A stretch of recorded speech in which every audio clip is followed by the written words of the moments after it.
Okay, we are now live. Hi, Haim. How are you doing? Good morning. I'm glad to be here and thank you for having me. Well, you're welcome, folks. He already sounds nervous, so we see how this goes. and I, I'm so not nervous at all. I mean, I get used to that. fair enough. I'm teasing Haim that I tr- do not. We do not. We sign in early just to give you some background information. And for the early birds that like to sign in early, first off, these are not scripted sessions. We do Mhm. not rehearse them. There are no questions pre-asked and pre-answered, things of that nature. I really want it to be spontaneous. So far, and Haim is my sixth hot seat guest. And the challenge I have with Haim, I happen to know him. So, excuse me. I'm going to go off for a moment here.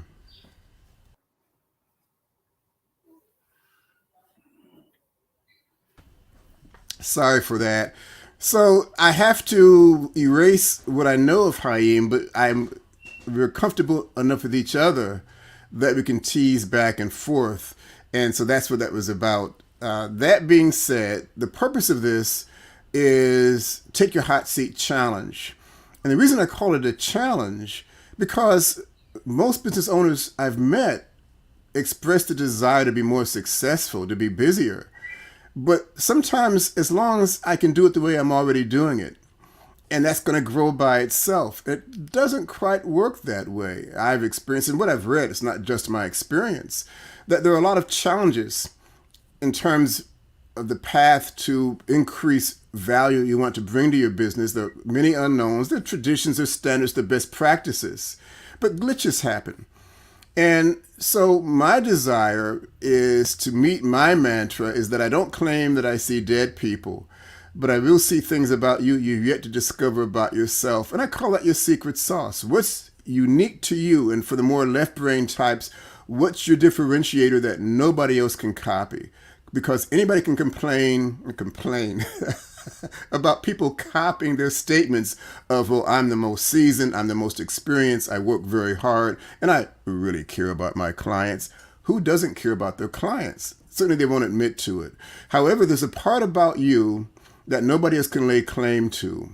And that's how you were brought up, how you were raised, your challenges. It's like a fingerprint. You can't duplicate it, you can't overtalk it.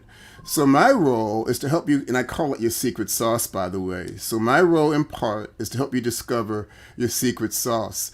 So we've gone through the informal version of it in about 15 seconds. I'll switch tone of voice and we'll go back again to reintroduce ourselves. But thank you again for joining in the early birds. Remember, here we go.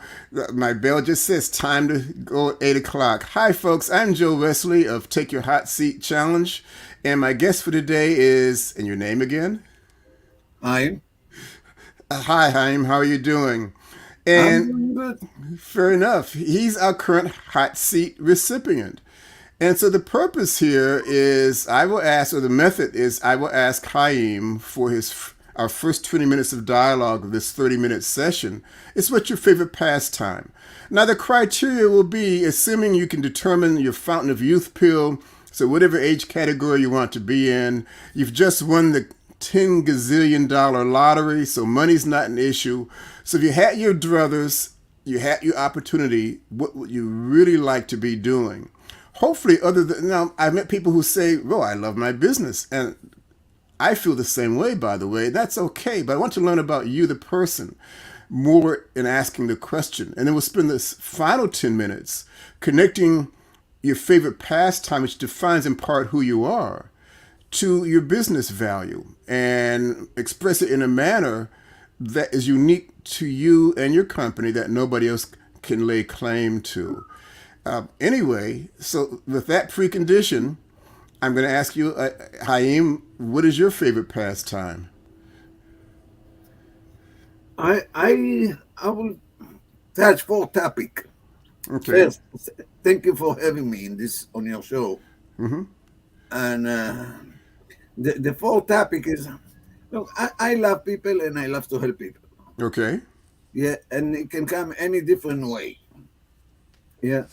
The other thing that I love is I love to sing karaoke with myself. Right. sing on my top of my lung, and I don't care how I'm sound because I sing it to myself. Mm-hmm.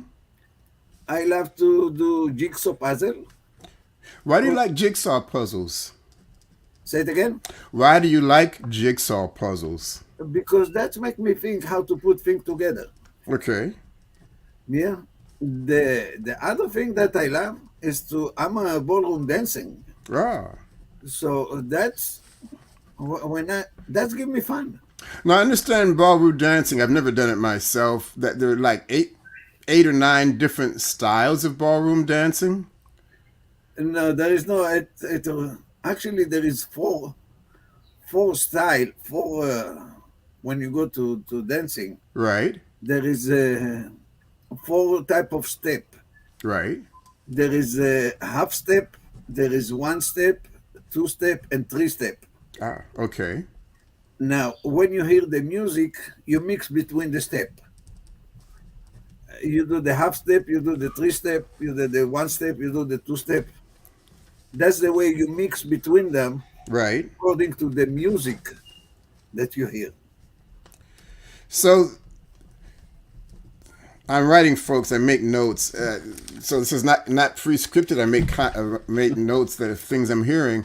I'm intrigued by your definition of that, and I'm not in the style, but I was told like there's an Argentinian type and a Brazilian type and a European type, and you're describing it's defined by whether it's a 1, 2, or 3 step to the technique, and you will modify. And some are some are very energetic, some are more seemingly flowing and more graceful, if that's a phrase, as opposed to energetic. So your 1, 2, or 3 step format encompasses these variations that I otherwise think about. Yeah, what I will tell you what the differentiate between the European and the South American, Okay. not Argentina, South American. Right. South American, it's the body from the hip down, Okay. right? European is more aerobatic. Ah.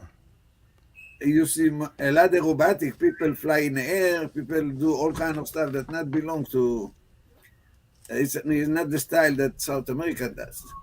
Now the origin of that come from South America, not from Europe. Right. Europe, it's most with the waltz and ethnic. Right. South America, it's a different. Any country have different style of dancing that make them unique. Like Argentinian is the tango. Mm-hmm. That's what separates them from the rest. But every state in South America have different type of you can call it ethnic step, Right. ethnic dance, but the step is the same. I hear that, and you're the first one I've heard to ever describe it in that manner. For those I've spoken with, and I appreciate that insight. What is it you like about jigsaw puzzles? I mean, that's make your mind open to thinking. Mm-hmm. Yeah, this is one thing that many people don't like to do is to think. Right. We are on autopilot, which is mean we are operating from habit. Okay. When you in habit, you don't think, you just do. You do something that you repeat again and again and again, million times before. And so crossword puzzles force you to think outside the box. Is that I'm not clear on the distinction. Oh, well, I have different view on that. Okay. People that say outside of the box, it's kind of challenging because Right. when you say I think outside of the box, this is the way I illustrate that. The box is like room full of light. Right. That you know every corner in that room. That's the your comfort zone. Mm-hmm. So when you say I'm thinking outside of the box, you go from the what you know to what you don't know. Right. Yeah, how long you stay there. So how does Now, that? I'm kind of slow on this. How does that fit with jigsaw puzzles, though? now when you step outside of your comfort zone, Right. some people take a flashlight. They say, "Well, that's going to show me the way." which is mean that's motivation. Right. You have motivation to do something different. So you go outside of your room, your comfort zone. Right. Now you depend on a battery. When the battery go off, which is mean your motivation go down because you don't get result. It's very hard to see in the dark, Right. even with flashlight. Okay. Some people get lost. They don't know how to come back Right. because they didn't mark the way as they go. Okay. Right? And that's people go into addiction. That's what we call addiction. They got lost. Some of them don't know how to come back. Right.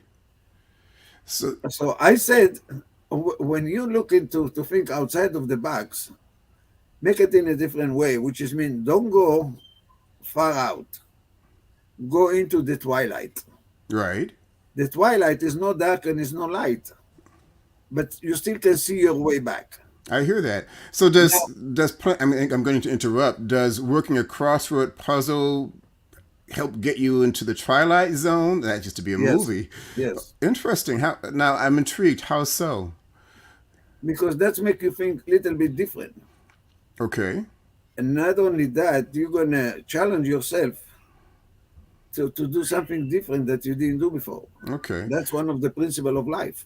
I see. So you like the Twilight Zone, and somebody just agreed. David, thank you for saying you agreed. Signing in from Oklahoma. I have to admire you. I think that is that I'm not sure if it's Central Zone or Mountain Zone, but we're talking 8 o'clock here in New York, and you're up at I guess 6 o'clock ish, perhaps. Thank you for joining us. We do appreciate that. But that being said, if I understand correctly, that you walk your talk. It sounds like that you do crossword puzzles. Is it because you enjoy the putting it together, or you're challenging Yes. yourself to? Ah, okay. Yeah, I when I finished the puzzle, I glue it. Right. Now it's become a picture. Okay. I hear that. And it's a concept that I find intriguing. And David's saying he's up by 5 o'clock is usually local time. He's, I guess, Central Time, an hour behind us. That the concept of why you like crossword puzzles, if I'm hearing it correctly, it keeps your mind flexible, keeps it sharp. Is that a fair statement? Keep your mind go to places that you didn't go before. Okay, I hear that. Now, do you do it as a discipline or out of enjoyment or a combination of? Enjoyment. Okay, I like to do it. all right. Now, I have to ask the question. If for some reason, first off, how many crossword puzzles do you have? Crossword. I'm thinking putting pieces together. I said puzzles and I said crossword. May have introduced that unfairly. Is it where you write stuff in, or is it where you put pieces together to get a big picture? Do you have a preference one way or the other? There is how many pieces you want to have in a puzzle. Okay. Usually, on average, is between 500 to 1,000. Okay. 500 to 1,000, I finish in no time. Oh, really? Okay. And now I'm working on one for 2,500 pieces. My. That's huge. Do you keep a special table or Oh yeah, platform? you need to have a special room for that. Okay. Yeah, because there is way that I do it. I have few board that I spread all the puzzle, all the pieces through color, more or less color. Okay. Like that, it's very easy to find the pieces that you need. Right. Yeah, and that's you need space for that. Now, I'm curious, when you complete a puzzle, do you shellac it and save it, or do you put Yes, I said I Oh, glue it. I okay. glue it to the board, Interesting. and then I cut the board. And sometimes I put frame. Sometimes I just leave it like that. Okay. I put some hook in the back and I put it on the wall. Nice.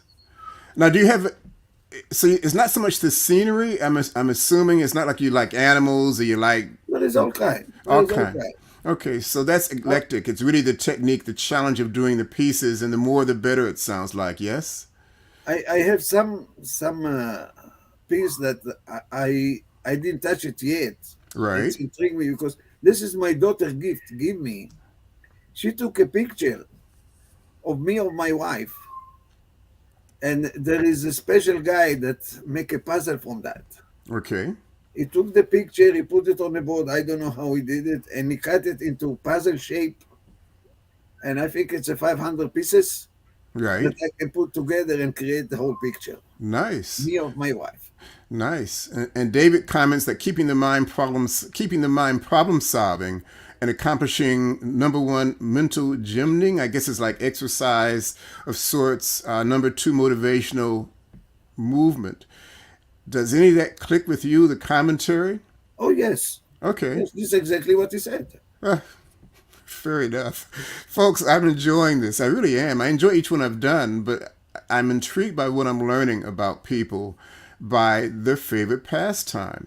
Now, I'll say attack, when you talk about ballroom dancing, is it the intricacy of the technique? Is it the learning the variations? Because you've given me the most, in a very short time period, the most detailed concept of dancing and how you broke it down to basically three steps with whether it's below hip, above hip, whether it's acrobatic, whether it's energetic. Do you break your dancing down in the same manner as you do your puzzles? And do you? Yes. Okay. Yeah, I mean, I love dancing. I mean, we used to go, me and my wife, 4 times a week. Right. And it's come down now to once a month, sometimes once every 2 months. And but we don't give up. Okay. We keep the dancing. That's nice. That's nice. So you don't do it so much for exercising, maybe as part of it, but for the enjoyment of being involved in it. Let me ask. Now I have health challenges as a result. My lung capacity is reduced by third. Right. So that's giving me a hard time when I'm dancing, and I don't want to give up. Well, So have you modified your style then to maybe a less I'm assuming less energetic version, or have you adapted your own nuance? I don't. it's more time on the Okay. dance floor. Right. If before I used to spend a lot of time on the dance floor, Mm-hmm. now I'm get tired very fast I because understand. my lung capacity is reduced. Right. So I can't stay the way I used before. So I dance one, I dance twice, Mm-hmm. 3 times in the evening, and that's it. I'm done. Okay. Before I used to stay for half an hour, And and so I'm still love it. So I'm not gonna let it go just like that. I hear that. Well, what I'm beginning to hear, we said 20 minutes versus 10 minutes of dialogue, but I find that's a very fluid transition period. So what I'm hearing in terms in part your favorite pastime is you like challenges, I guess. They draw you, putting the pieces together, making a bigger picture of what you have in hand. And you made a phrase, you don't give up, you keep yourself going. And what I'm hearing in part is, for me, for example, this is not about me, but I suspect if you were to do crossword puzzles, do you ever do those, by the way? You have Cross to, you do puzzles where you put pieces together. Yes, yes. I did that in the past, and Okay. now I don't do that. I used Okay. to do it all the time, Mm-hmm. but now I don't. I stay away from that for some reason. Okay. I was about to ask you the reasons. I guess we've answered that one pretty good. When you were doing crossword puzzles, were you using? I have a pencil, well sharpened, and a huge eraser because I'm always making mistakes and not getting it correct. But I know people who actually use ink to make entry because it's like I know what I'm going to say here. More likely, I'm more right than not. Were you a pencil person or an ink person? You did crossword puzzles. More ink, Okay. and if it doesn't work, I don't spend time with that. I just move on. I hear that. I hear that.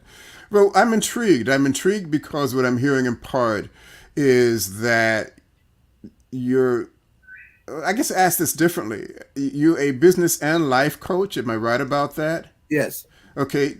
So, how do those work together? you can separate life from business. You Right. just can't. Okay. Which is mean when you're at work and you have a phone call from family member, now your mind shifting. Now you talk to on a family issue as you at work. Right. What I find out that everything in life fall on two categories. Everything is time and activity. Okay.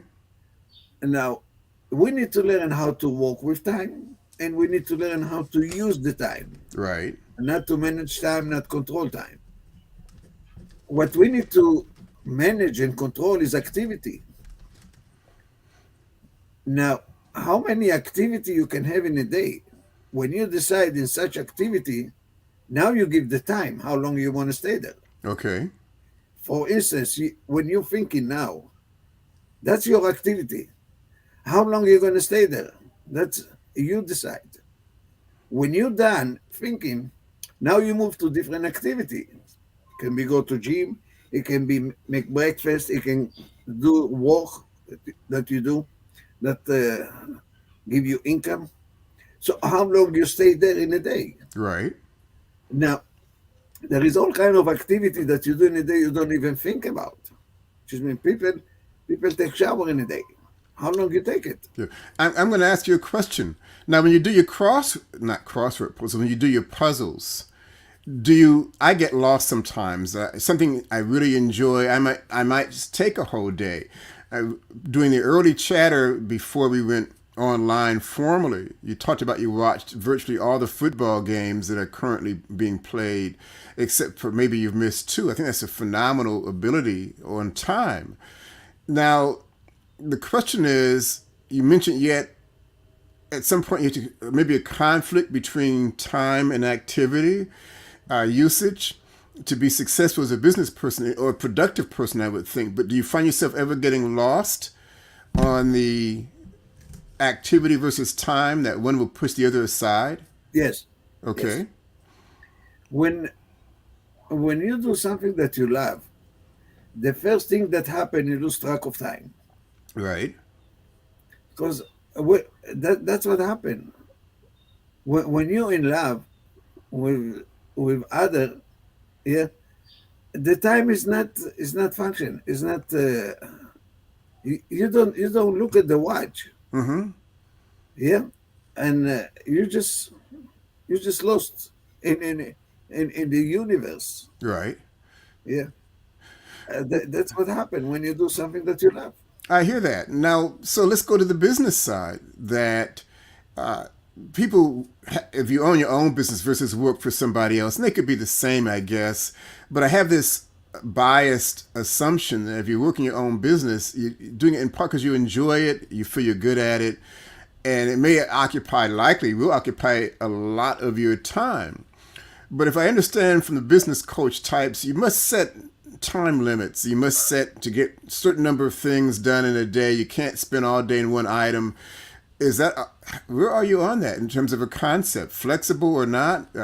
You might project three things to get done for the day on a tactical side, but you love this one aspect. So I'll get back to that when I get to it. I know I'm all over the place in my statement slash question, but how do you fit in? How do you fit that stuff I together? believe. Look, the mind have uh, time of his own. Okay. Put it this way: you can be focused on any topic over 3 hours. Mm-hmm. You just can't. You need Right. to take a break because after 3 hours, your mind becomes foggy. Okay. You start to think straight. You need to stop, do something different activity. Right. Go walk, make lunch, make coffee, make something. Stay away from that. Mm-hmm. Let it go. Right. You can come back later. Don't stay 3 hours over because you start to lose it. You're not going Okay. to see any result. Right. Yeah. So that's the way you spare your day.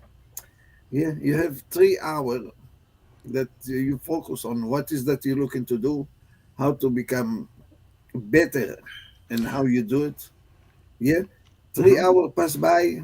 Just let it go. Do something different activity. Refresh your mind.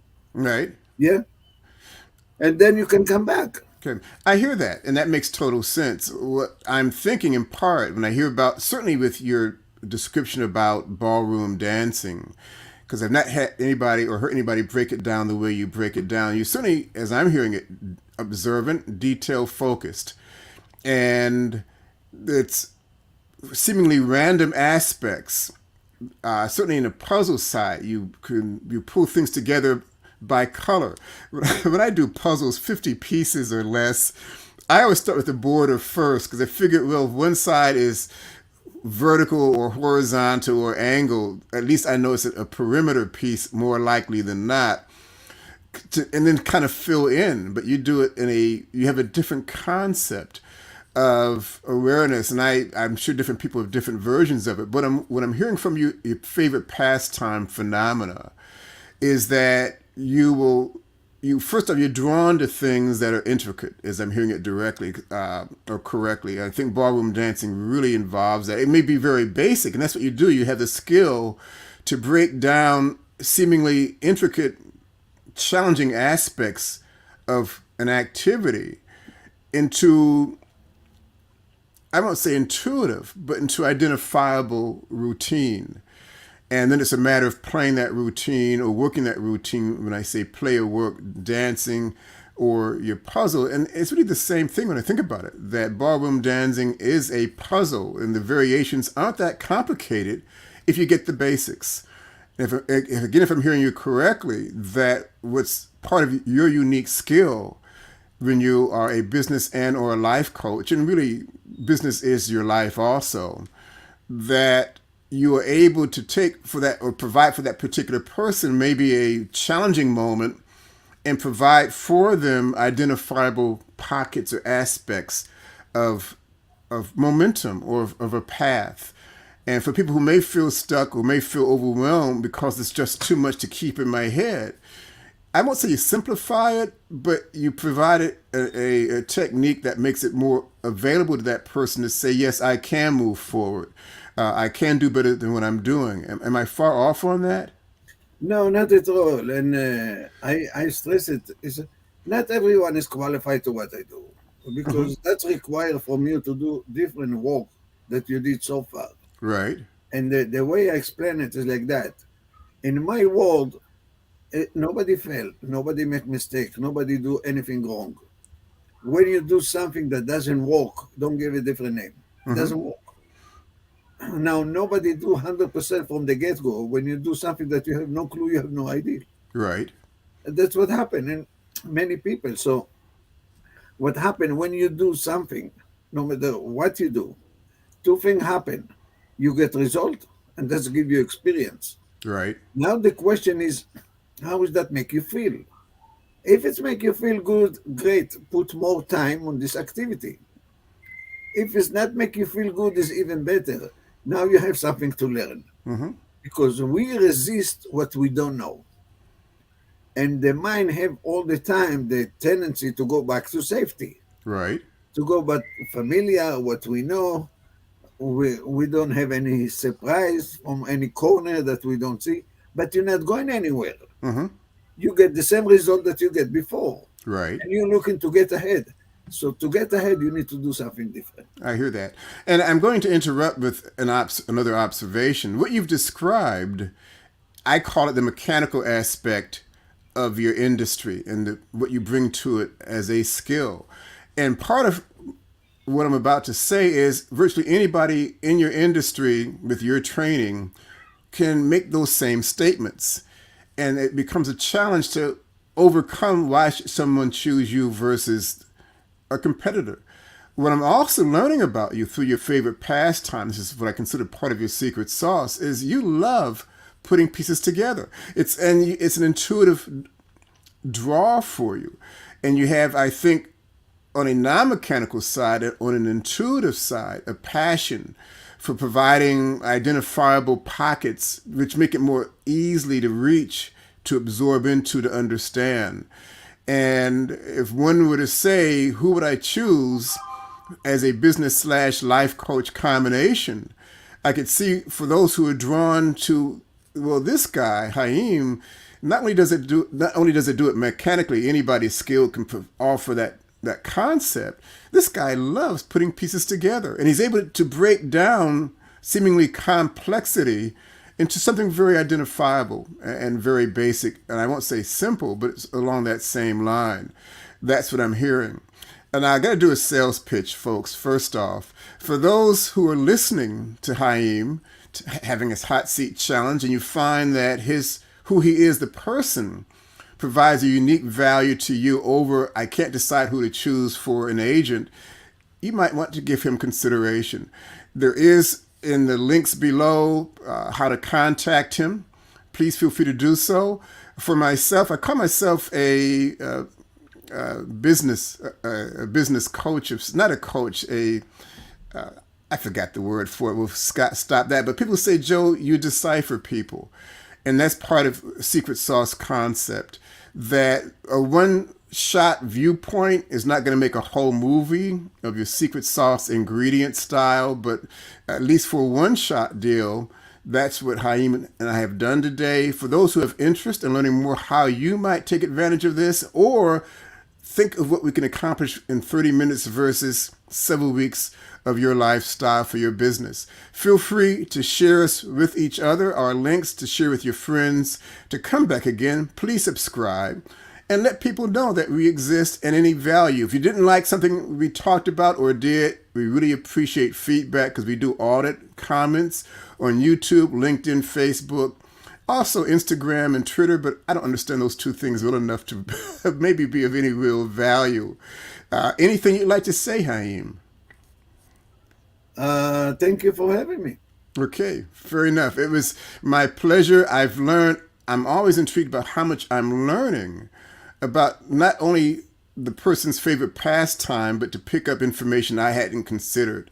And your description of ballroom dancing I find very excellent, and your technique style of putting together the pieces to allow people to form a picture for themselves that's going to be more meaningful in their business and social existence and progress. I really appreciate that. Thanks, folks, for being a part of this. Please share your comments, share this with each other. Please subscribe to this program, and let's talk again next Monday, Eastern Time. And thank you for the guy out in, I think you said, Colorado. I appreciate your visit to us also on that. And we're going to sign off now until next time. Thanks again.